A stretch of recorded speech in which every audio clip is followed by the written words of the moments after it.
الاهلي وباتشوكا المكسيكي في نص نهائي الانتركونتيننتال، وعكس كل التوقعات كل الناس اتكلمت الفتره اللي فاتت عن ان بوتافوجو هو الاوفر حظا للفوز في ماتش باتشوكا، وقعدت تتكلم بقى عن انجازات بوتافوجو وان ازاي نادي كان من 4 سنين في دوري الدرجه الثانيه البرازيلي قدر يصعد للدوري الممتاز ويحصل على كاس ليبرتادوريس لاول مره في تاريخه، كمان حقق الدوري البرازيلي للمره الثالثه بعد غياب 29 سنه. ولكن كره القدم كالعاده بتفوقنا كلنا وبتقول لنا النتائج بس بتتحسم جوه المستطيل الاخضر، ملناش علاقه باسماء، ملناش علاقه بترشيحات، لا احنا بنتكلم بس جوه ال90 دقيقه. وده اللي حصل في ماتش النهارده، وقدر باتشوكا المكسيكي انه مش بس يكسب بوتافوجو ولكن يكسبه بنتيجه كبيره 3-0. ولكن في نغمه انتشرت بعد اللقاء مش عجباني خالص الصراحه ومش في صالح النادي الاهلي، يعني سمعت اكتر من حد بيتكلم ان باتشوكا المكسيكي كسب النهارده بس عشان بوتافوجو مرهق وعندهم ارهاق بدني، وان لو بوتافوجو في حالته كان باتشوكا ما قدرش يكسبه، والحقيقه ده حق يربي باطل. يعني ده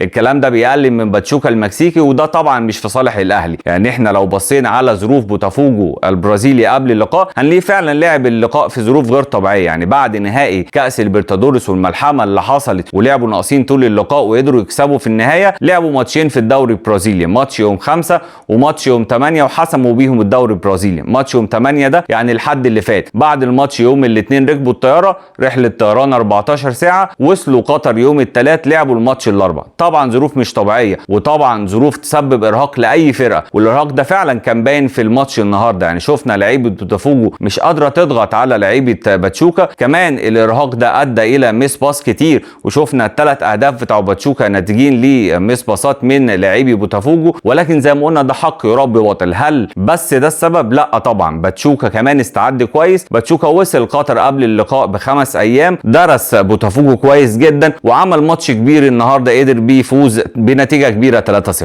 واللي يثبت لكم كلامنا عن ان باتشوكا النهارده كانوا مركزين وكانوا مصممين ان هم يكسبوا، كان عندهم فعاليه على المرمى. لو شفنا التسديدات طوال اللقاء هنلاقي ان بوتافوجو متفوق في التسديدات، سدد 18 تسديده مقابل 12 تسديده بس لباتشوكا. ولكن تعالوا نبص بقى للفعاليه وكم تسديده منهم داخل القائمين والعارضه، هنلاقي ان الفعاليه عند بوتافوجو في ذمه الله، يعني من 18 تسديده عندهم تسديدتين بس بين القائمين والعارضه. طب تعالوا نبص الناحيه الثانيه عند باتشوكا هتلاقي 12 تسديده منهم 6، يعني نص التسديدات جوه القائمين والعارضه جابوا منهم 3 اهداف. فعاليه كبيره جدا وتركيز كبير جدا من هجوم باتشوكا المكسيكي، اللي لازم لعيبه الاهلي تركز عشانه برضو اكتر ان تاريخنا مع باتشوكا في كاس عالم الانديه مش تاريخ كويس. يعني لعبناهم مره واحده كان في سنه 2008 في كاس عالم الانديه في اليابان، كان الاهلي متقدم 2-0 ولكن قدر باتشوكا انه يتعادل 2-2 ولعبنا وقت اضافي، انهار الاهلي في الوقت الاضافي وقدر باتشوكا انه يكسب 4-2. اما عن نتائج الاهلي اجمالا مع الفرق المكسيكيه، فالاهلي واجه الفرق المكسيكيه 5 مرات،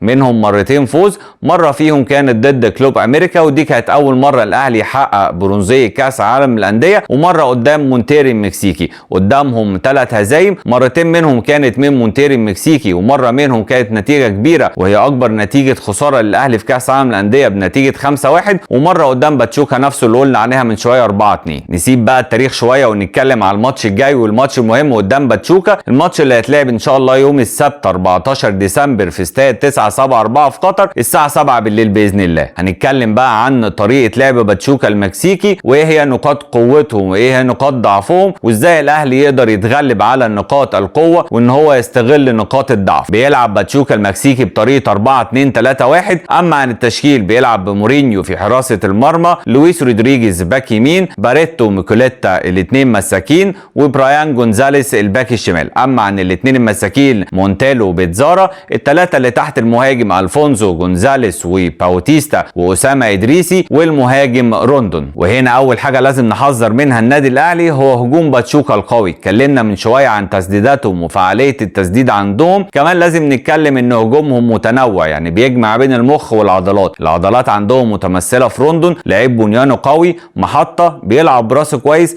كمان كورته على الارض كويسه. انما بقى العقل والمهاره متمثله في اسامه ادريسي، اللعيب اللي عمل اداء جبار النهارده وشفناه احرز هدف مارادوني رقص بيه واحد والتاني في منطقه الجزاء وسددها بمنتهى المهاره واحرز هدف اظن انه هيبقى احسن هدف في البطوله. بالمناسبه اسامه ادريسي خد اعلى تقييم في المباراه بتقييم 8.7. مش بس اسامه ادريسي اللي مهاري في فرقه باتشوكا، كمان ديوسا اللي نزل في الشوط الثاني واحرز الهدف الثاني لباتشوكا المكسيكي المكسيكي شفناه ازاي رقص مدافع بوتافوجو في منطقه الجزاء وكلفته كده في نص سنتي وقدر يحرز الهدف الثاني. ملخص كده بتاع هجوم باتشوكا ان هم واخدين الطابع البرازيلي شويه، مهاريين جدا في 1 ضد 1، ودي نقطه تخوفنا كنادي الاهلي. ليه؟ لان احنا مش هنضحك على بعض، يعني عارفين ان رامي ربيعه وياسر ابراهيم مش مميزين في 1 ضد 1. طب ايه الحل؟ هنقف نتفرج عليهم؟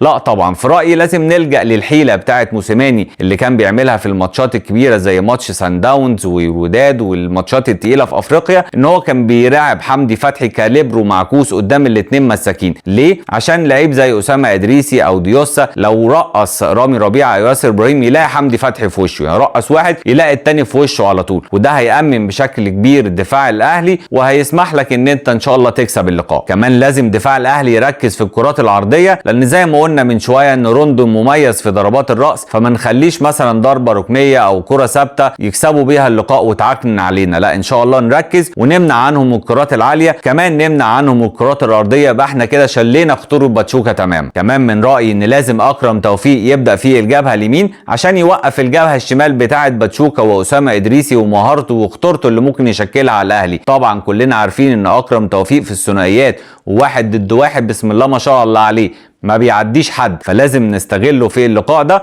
ونوقف خطورة أسامة إدريسي اللي هو تقريبا نص خطورة باتشوكا المكسيكي. طب كده قلنا الطريقة اللي الأهلي هيدافع بيها قدام باتشوكا ويوقف الإمدادات الهجومية لباتشوكا المكسيكي. طب هل هنفضل طول الماتش ندافع يعني؟ لا طبعا هنهاجم. طب المهم بقى لما نيجي نهاجم هنعمل إيه؟ لازم التحول السريع من الدفاع للهجوم بأقل عدد لمسات توصل المرمى بتاع باتشوكا عشان تقدر تباغتهم وتحرز أهداف. كمان لازم ما تعتمدش على حاجة واحدة، يعني ما يعتمدش بس على الاطراف طاهر محمد طاهر وحسين الشحات، لا لازم تنوع شويه اطراف وشويه تلعب من العمق، لان النهارده بوتافوجو لما شفناهم بالمهاره البرازيليه قعدوا يخترقوا من العمق، شكلوا بعض الخطوره على باتشوكا المكسيكي وكان ممكن يحرزوا اهداف على فكره لولا عدم التوفيق اللي كان ملازمهم وعدم التركيز اللي راجع للجانب البدني اللي قلنا عليه من شويه. ولكن الاهلي لو نوع، يعني شويه تسديد من بره منطقه الجزاء، شويه اختراق من العمق، شويه من الاطراف، ان شاء الله هنوصل وان شاء الله نحرز اكتر من هدف. وهنا لازم اقول حاجه مهمه وده رايي الشخصي وما اظنش ان كولر هيعمل بيه، ولكن حاجه انا اتمناها ولكن ما توقعهاش. انا شايف ان قفشه لازم يبدا اللقاء ده، انا شايف كده ان الماتش ده كده بتاع قفشه. ليه؟ لأن قفشه اللعيب الوحيد اللي في الأهلي يقدر يتحكم في رتم اللقاء، يقدر يهدي لك الريتم ويقدر كمان يسرعه وقت ما أنت عايز، يقدر بأقل عدد تمريرات وبينية واحدة